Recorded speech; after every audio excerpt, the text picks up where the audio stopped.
El día de hoy les voy a hablar del proceso de prevención de infecciones para personas que tienen COVID-19. Los mecanismos de transmisión para esta patología pueden ser tres: por contacto directo, por gotas o por aerosoles. En contacto directo, como ya se dice, se tiene que estar en contacto directo con una persona que ya está confirmada que tiene COVID o que podría ser sospechosa. Por gotas es cuando una persona habla o tose cerca de ti a al menos 1 metro a la distancia de esa persona. Y por aerosoles es cuando se producen aerosoles en el tratamiento de la persona. Como ya se había dicho, el coronavirus tiene mucho en similar con la influenza. Por esto, cada vez que una persona llegue con un cuadro que podría ser influenza, podría ser también coronavirus, entonces se tienen que tomar las medidas de seguridad correctas o adecuadas para cualquiera de las dos.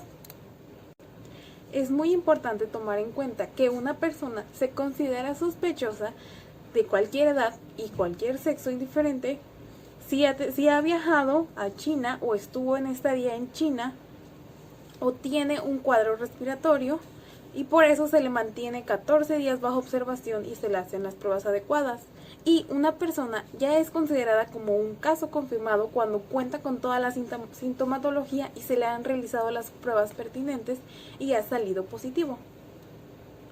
Otro aspecto muy importante a tener en cuenta es que no se sabe con exactitud cuánto tiempo exactamente aguante vivo este microorganismo en superficies inanimadas, pero se sabe que otros tipos de coronavirus han aguantado hasta 9 días, por lo que es muy importante recalcar la higiene que tomamos y que debemos seguir en nuestra casa. Es muy importante la desinfección de superficies.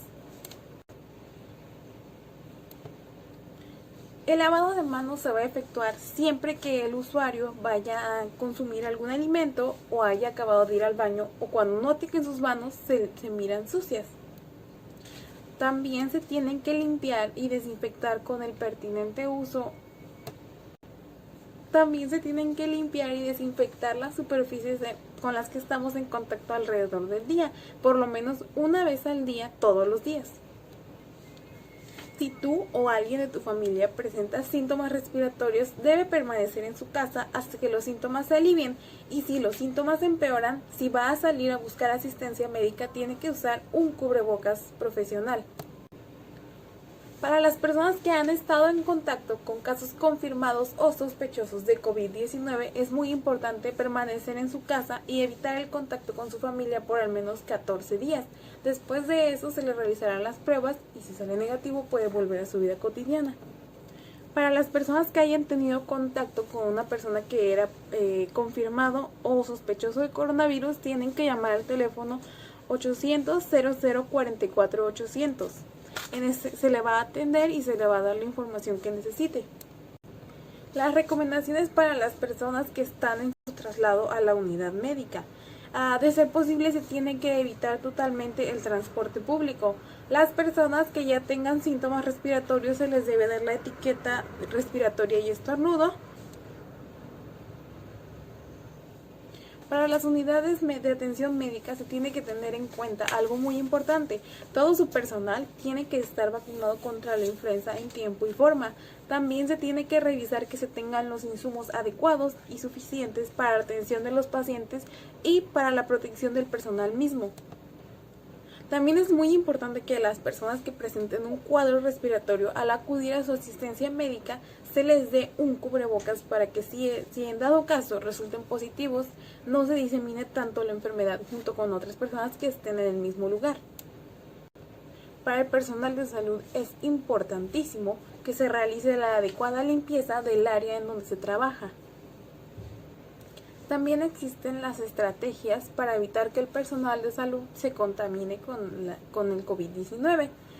La primera sería: en el momento que un paciente entra, se le debe preguntar si tiene antecedentes de viaje a China o a Europa, y también si ha estado en contacto con alguien positivo o con alguien sospechoso para COVID-19.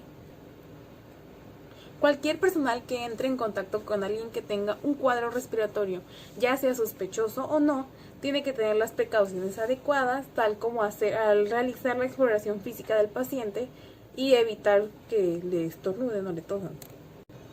Las recomendaciones para un familiar que visita a su familiar que ya está enfermo confirmado de COVID y necesita hospitalización es que se laven las manos antes de entrar en contacto con el paciente y después de entrar en contacto con el paciente. También se tiene que tomar en cuenta que el personal de salud, por lo general las enfermeras, tienen que ayudarle y auxiliarle a los familiares a que se pongan su traje de protección para entrar en contacto con un paciente que ha dado positivo para COVID-19. De ser posible, se tienen que disminuir o limitar el número de personas que visitan a un paciente que ha dado positivo para COVID-19. En esto se incluye que no deben entrar personas que son susceptibles a problemas respiratorios, tales como niños o como adultos mayores o personas inmunodeprimidas. Por último, las recomendaciones para el personal de salud. La primera es que debes estar vacunado contra la influenza. La segunda es que debes realizar la correcta higiene de manos en el momento que sea adecuado y debes avisar a tu unidad de salud si presentas síntomas de un cuadro respiratorio. Otra cosa muy importante es que el personal de salud debe evitar tocar sus conjuntivas, ojos, nariz o boca.